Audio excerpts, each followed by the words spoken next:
So it's 2022, and what is it? I think it's the around February. Um, I meet this gal who becomes my fiance and then my wife. So, I'm not gonna go through that whole story because that'd be like a whole hour. I'm just giving you guys the timeline. Um, so ended up uh, flying down to Huntsville, Alabama to go on our first date. And next thing you know, uh, the following year, we get married. But I said, you want a big wedding or do you want this nice house? This nice house. We chose the house. And so saved thousands of dollars on the wedding. It was uh, just family, no friends, just family. Um, Wedding probably cost about $1,000. The wedding ring, way more than that. But we felt that was what was most important is the close family and also where we're going to live. And so I'm shooting this uh, podcast, telling this story in my new house, in my studio um, that I built. And so that was a smart move. And that was another thing I learned not to go in debt with stuff like that. So we avoided the debt. So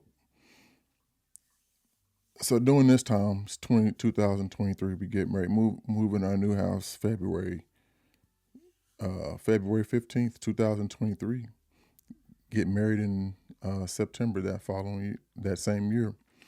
Um, a lot of things happened. I moved, bought a new house, got married, and then I was 43 when I got married. And so, there's a lot of things, a lot of transition, you know, a lot of transitioning happening in my life at that time. Then you're living with somebody for the first time. And, you have to get used to, they have to get used to how you like things done. You have to get used to how they like things done. You guys got to find happy mediums. You married couples know exactly what I'm talking about. You got to see how each other, if one's cold at night, one is hot. All of that stuff all that stuff. I'm a guy that I don't like dishes in the sink, especially at night, overnight. I like the kitchen to be clean. We didn't have no problem there, thank God. Um, and really didn't have that much as far as house things go. Now, we had our normal first three because we're in year three. We've had our, issues here and there with just, you know, it's a way to say this, it's a way to say that, it's a way to respond, it's a way not to respond, all that stuff, you gotta work through all that. And we're still working through stuff. So it's not like all peaches and cream over here. But that whole transitioning, because never before in life had I have to share on a consistent basis, So, and during this time, I'm trying to write music, trying to get back into the groove, and it's not happening for me. It's like I'm drawing blanks. They call it writer's block. I have writer's block. I have creative block. I have producing block. Anything you could think, I got it, and it just wasn't happening for me. So normally I put out an album every 2 years, every 18 months to 2 years. Well, the next album didn't come out till last Halloween 2025, October 31st. Follow Me. Yep, very proud of this album.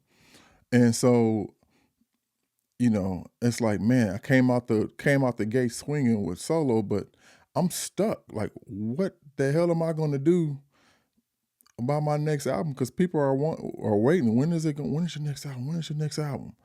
And I'm just like sweating bullets. I'm like, man, is it because I, got married and stuff? Because I got writer's block. Um, and so time was ticking, time was going on. I like to put pressure on myself. I like to say, hey, y'all couldn't expect this album, this single, whatever, to come out at this time of year, at this month, this date. And even though I didn't even know, I didn't even have anything finished, it was putting pressure on myself because I have to produce. Like, I put it out there, I got to do it, and that was failing. And so I'm like, all right. So I hit up a friend of mine. His name is Caleb Middleton.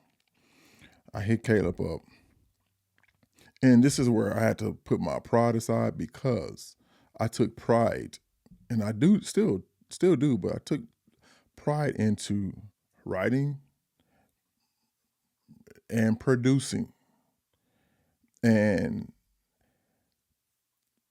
I think the writing wasn't an issue. It's just like, man, if I can't produce, if I'm having a hard time producing, it's I got to do something else. So I reached out to Caleb, and I was like, yo, man, I need some help. I need you to send me some songs. And he sent the songs. Sent about. I ended up doing three. I ended up doing 4 or 5 songs. 5 songs. Um, my song called "Give and Go," "Gratify," "Gazing," "Follow Me," "Twilight," um, "Heart's Desire," "Funk You." So this is actually one, two, three, four, five, six songs that Caleb produced on here, and it made it so much easy for me not to put a lot of stress on myself and just write. So I just wrote to the production, and this may be, I'm not gonna say it's up there with it's tied with the best album I've ever done. Solo was a great piece of art, great piece of work, and this is right up there, probably neck and neck. But you know, at the end of the day, who cares who does a production? And like, really, who cares who does a writing? I just feel like I'm a great writer, so I could write to anything. Does it sound great? Do the people like it? Do the people love it? And turns out the people loved it, and they still love it. I mean,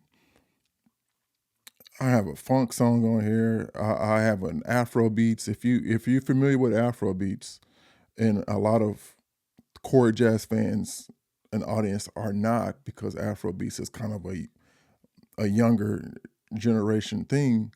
I'm trying to introduce that to the older ones. Um, Afro Nights. It's a great song, and not to mention all the rest of the songs on here.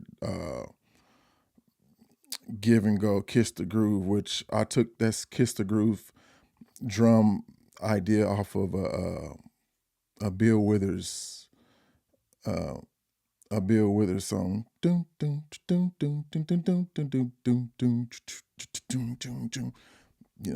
Horrible drum voice, but you get, if you know Bill Withers songs. I can't think of the song right now, but it gave me that idea, that drum pattern. And yeah, man, I still touring off, still touring off this. My current tour is called the Follow Me Tour. and I'm so ecstatic about this album, and I think it's going to go down as being one of my best. But since I had all this time, and I'm not saying those 3 years that I didn't put out an album, I was still able to write a few songs right here and there, but just a complete body of work, I just was not able to. But I'm almost finished with uh, my new love album. Not don't know if I'm gonna call it Chapters of Love, Chapter One, Chapter Two. I'm not sure what the name is going to be, but that's going to be released this year. This year, and I can say I promise because we're 85% done. So that's going to be released this year, probably uh, early fall. Uh, going to release this love album, and you're going to absolutely love it because it is such a dope album. Cannot wait for you guys to hear this. And I've been sitting on it for a while, and going to release that, and then we're going to release more music in 2027. So I'm pretty sure there won't be any more 3 year gaps. Probably won't even be any 2 year gaps.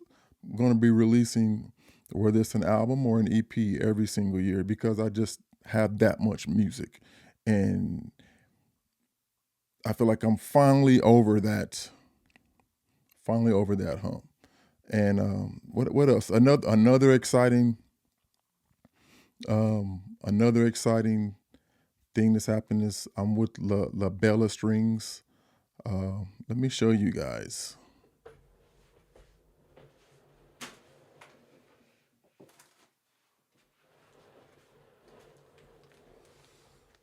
right here.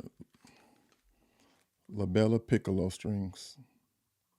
When I tell you these strings are the best, I played a different brand of piccolo strings um, before I was introduced to La Bella, and I would get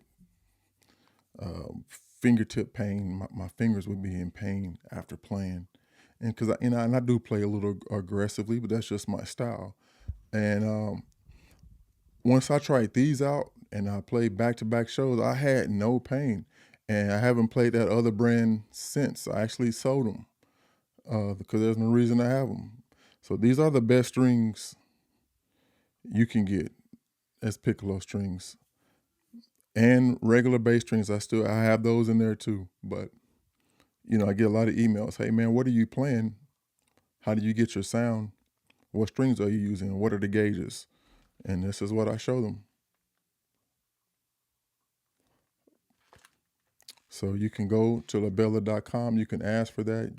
Just ask for the Julian Vaughn piccolo strings. 18, 30, 40, 50, 60 are the gauges. But yeah, so this was my career beginning, career continuing. I quit story. I quit the job, ended up quitting the label, um, and just embraced music, embraced being an artist, embraced um, being great. You know, I'm embracing everything, and I'm excited about what the future holds. We don't know what the music scene is going to look like the next 5, 10 years, but what I can control is giving you guys the best parts of me musically, and also sharing stories along the way, maybe helping someone that's like, man, should I should I jump in this like he did, or should I not, or should I, it whatever. I'm going to be sharing a lot more other things, just maybe hoping to help someone that's at a crossroads with music, career, work, or whatever. I've had a lot of experience, and I just want to share it and help people out. I thank you guys. You can check me out, my tour schedule, any merch information at julianvaughnmusic.com. I should have had on one of my t-shirts, but I didn't. I don't know why. But JulianVaughnMusic.com. You can find me on Facebook, Instagram, all that. Get your information on there. And hey, I'll hope to see you all at a show near you, at a city near you. And don't forget to share, like, and subscribe these videos. I appreciate you. Love y'all. Peace.